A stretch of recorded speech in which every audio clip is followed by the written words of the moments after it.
We're now going to take a quick look at Metaclouds and some of the other cloud options within View. In order to get fully volumetric spectral clouds, you do need to be in the spectral model in the atmosphere editor. So I just have a really simple scene loaded in. It's just called Clouds. This is available in the project content folder. It's just a procedural terrain with a couple of materials and then one cloud layer in the background. Or at least it's showing in the background, but of course it's fully volumetric. We can fly up above it, through it, no real restriction. Now, Metaclouds are only available within the spectral model. And if we take a look over on the left, just underneath the rock and just above the planet object, you can access the Metacloud. If you left-click, it's going to load and just add in a random Metacloud, or at least from the preset that you've already selected. So if we right-click, we can choose from the available Metaclouds that come with View, and quite a few to choose from. And I'm going to select, let's go ahead and grab the layered cumulus. We're going to see that load up into the scene. And this acts as a grouped object. We can see over here in the layer browser that we've got layered cumulus 2. And if we expand it, it's a large group of spheres. Go ahead and switch over to the other viewports, which allow us to place this a lot easier, either in front of the camera, really wherever we want. And if we take a look at the OpenGL preview, we can just see a very basic volumetric shader applied to that to give you a good sense of how it looks. Now what you can do is select these clouds, or these individual spheres, scale them, move them around, and customize your cloud this way just by using the preset models. I do want to note that a lot of this is random, and the Metaclouds themselves are not going to be exact every time you create them. So if I go over to the left now, and first I'm going to deselect this cloud and add in another of the layered cumulus, it is going to look different than the previous one. So it's kind of a base model, and similar to solid growth in a way, where it's kind of a random generation of spheres based on the initial model and shape. So they will be similar, but not exact.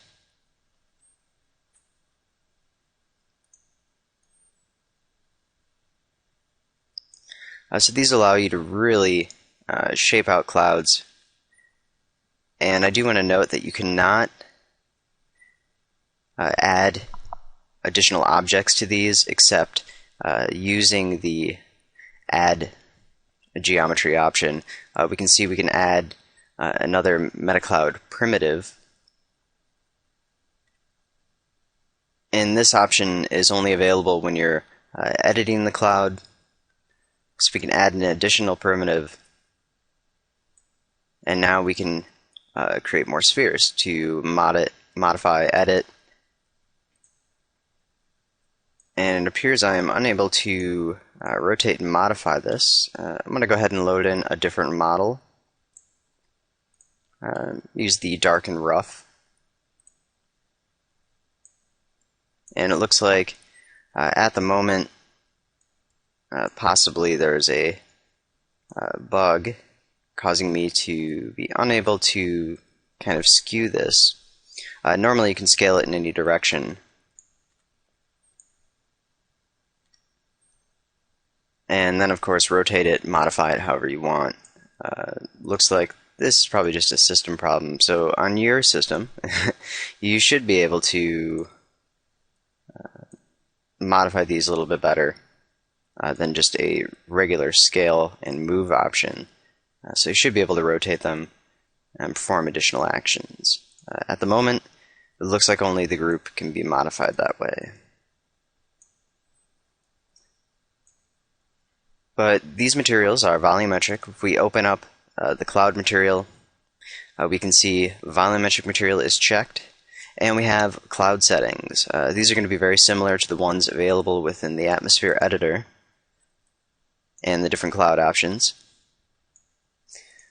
If we move over to the lighting and effects tab, we can set which cloud object or version to use, being either the Spectral version 1 or version 2, which is some of the different features are restricted, being feathers, and if we go ahead and switch this to the version 1, we can see that feathers and then sharpness are grayed out, and those are part of the version 2 model because it is a different subtraction to create the detail, and that's the same thing for the layered clouds as well in the main cloud layers.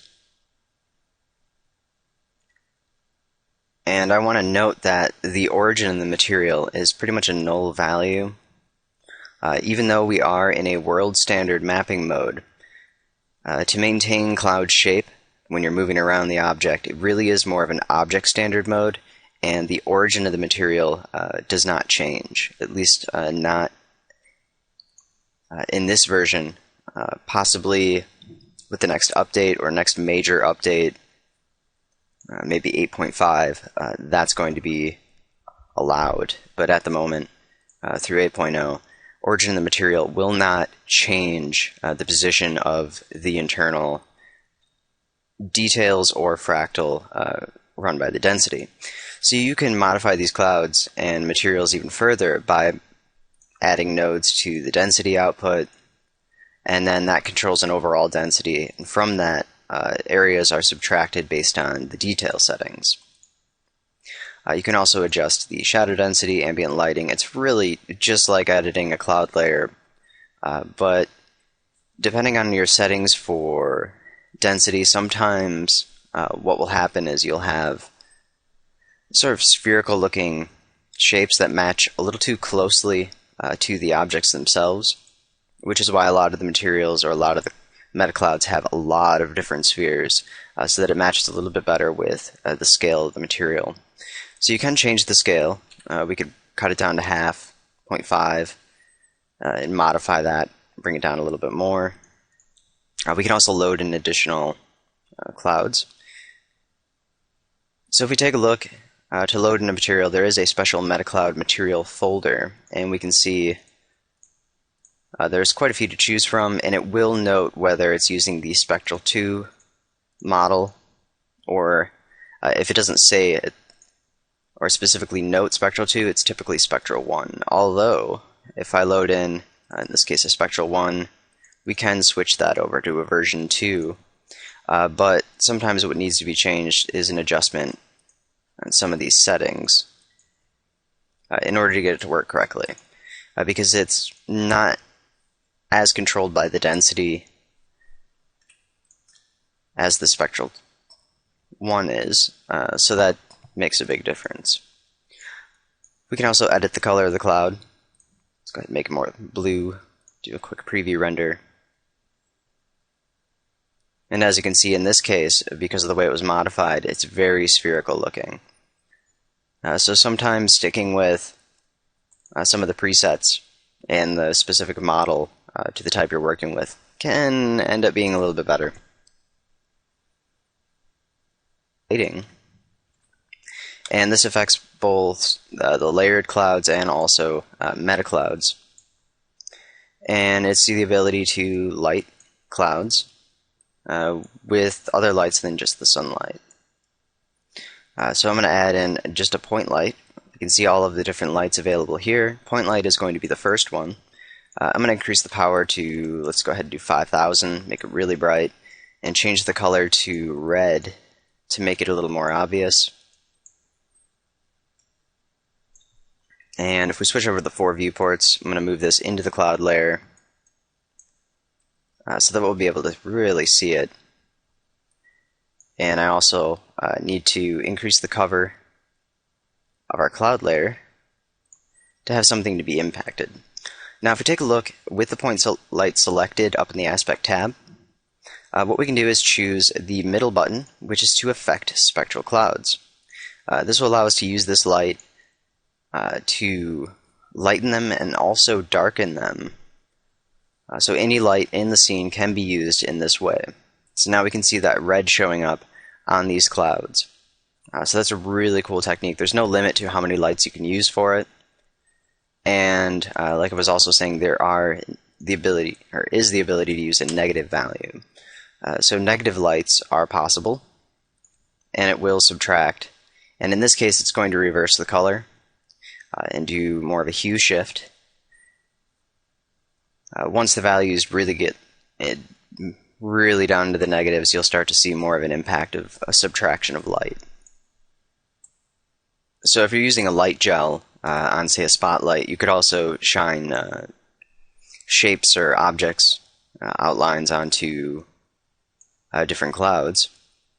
I also want to note that objects will cast shadows on clouds. If you go to the atmosphere editor, sky, fog, and haze, and select the projected shadows on clouds is going to be the best option.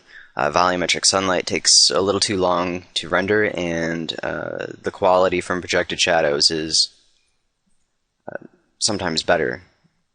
So it's always something to pay attention to. So if you do want objects to cast shadows, and this is more important when you have layers that are going into mountain ranges.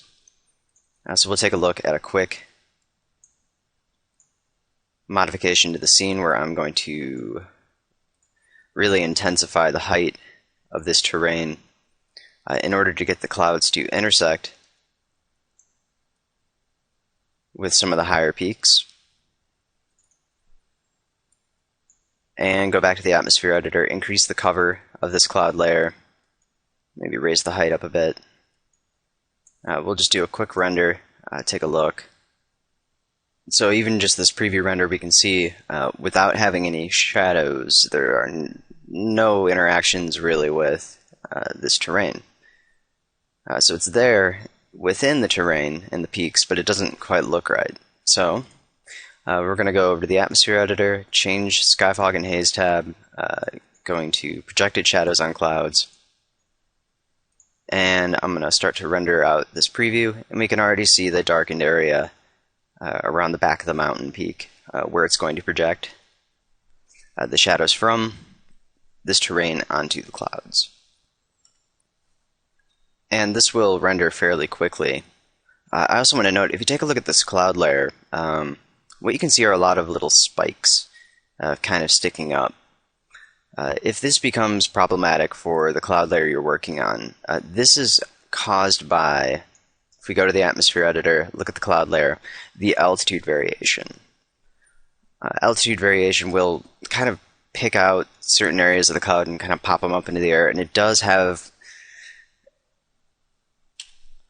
a quite common output of producing little spiky areas on the cloud. So if you want to remove those, just kind of reduce the altitude variation of the cloud layer, and then you'll see all of those little spikes removed. We'll go ahead and do a final render here and take a look. And now we can see a little bit of a better render overall. And it looks pretty good. We can see the shadows moving around different areas, and where the clouds are in shadow, we've got lighting interaction really based on the aerial perspective and the ambient light settings of the scene. I do want to make a note, there is a cool technique or a cool feature available within cloud layers. And if we edit the material of the cloud, and under lighting and effects, there is a dissolve near objects option. So if we check this on, what's going to happen is, depending on what we have set for the distance, softness, and accuracy, we're going to see the cloud start to decay as it moves towards cloud or towards objects that it's intersecting with. So we'll just do a quick preview here. And because the scene is so large, because the terrain is rather large, I'm going to increase the distance a little higher. As you can see, it has a pretty large range on it, all the way up to 10,000. So this slider is very sensitive, it's a good idea just to check the preview.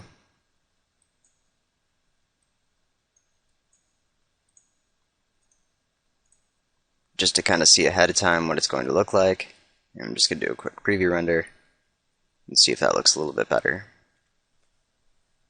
So now we can start to see where the clouds are decaying and not showing around where they were before near the mountain. And that small patch of clouds we had in this shadow over here are now gone completely.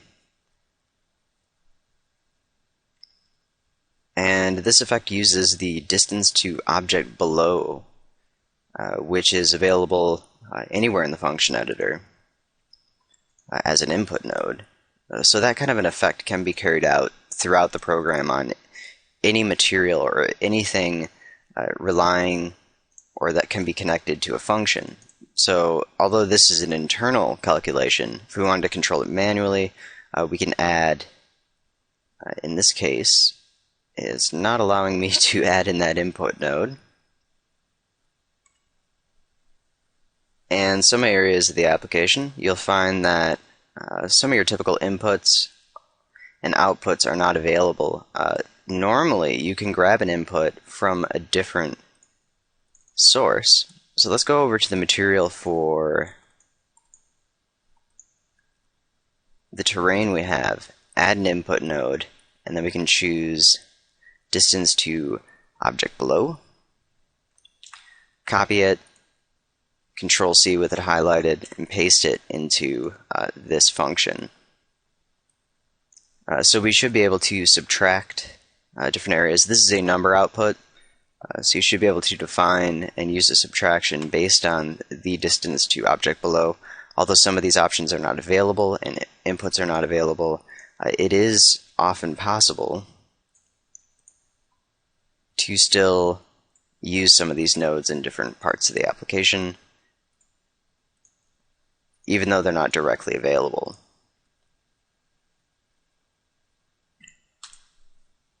But in this case, decay near foreign objects is probably going to work the best, or the built-in dissolve near objects, I should say, even though it is a decay, just like ecosystems and the way that works.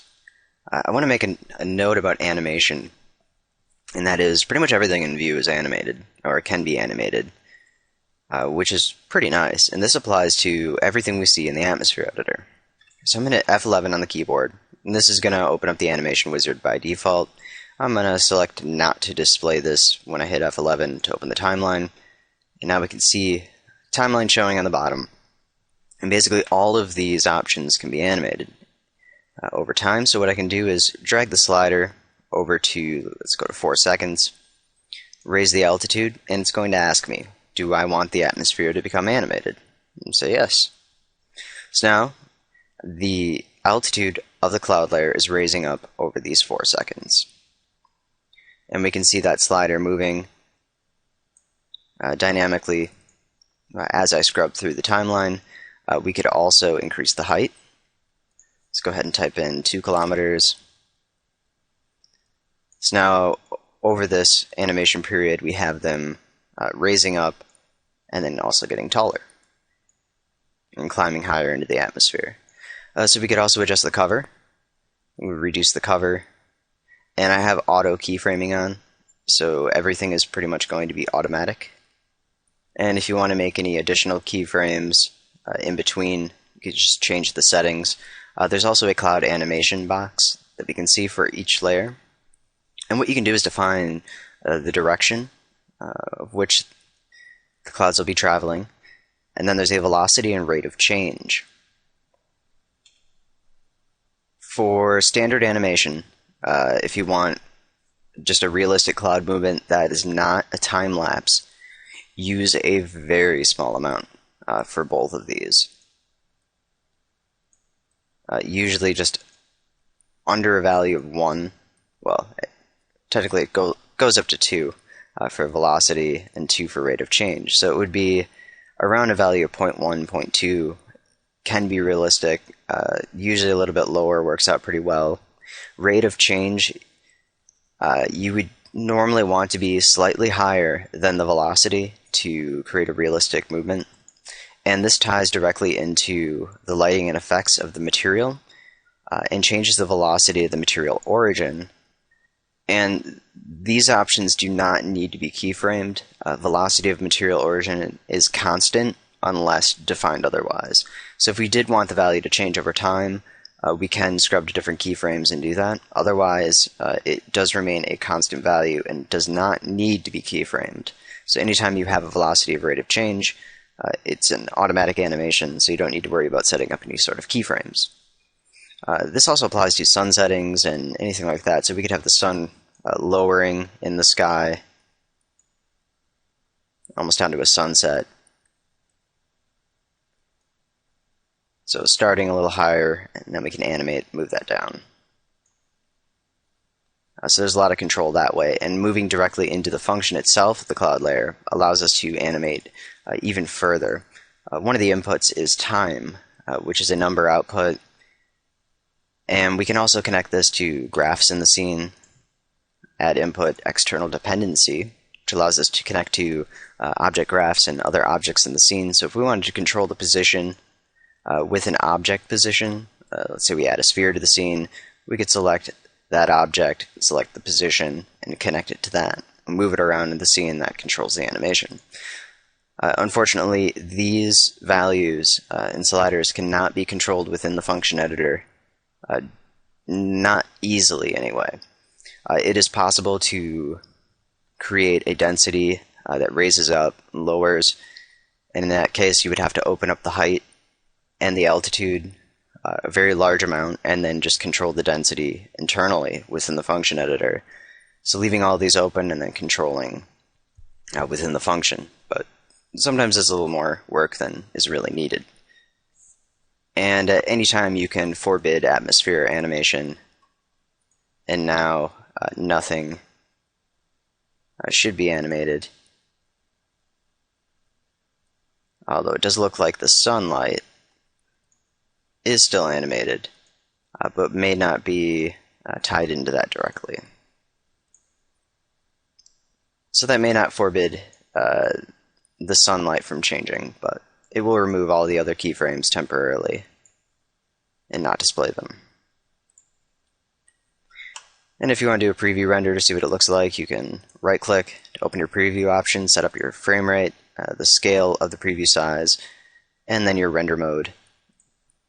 And then it will automatically render a preview sometimes, or other times you need to click on that little film in order to get it to start rendering. And these little preview renders are extremely helpful when you're trying to animate the atmosphere, because the velocity and rate of change settings are so sensitive. And in order to get what you're looking for normally requires a smaller amount and a little bit of tweaking, so doing a little quick preview render can be very helpful. Normally if you're going to do that and you just want to look at the atmosphere, it's a good idea to turn off some of the advanced settings, which would be basically turning off the shadows.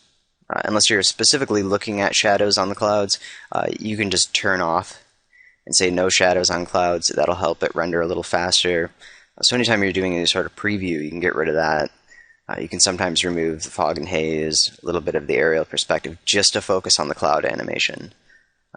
Other things, shadow density, or even manipulating the cloud, whether it casts shadows, internal shadows, just to look at the shape and see how it's moving, can be helpful to speed up the animation when you're just kind of prevising things and trying to figure out how they're going to work.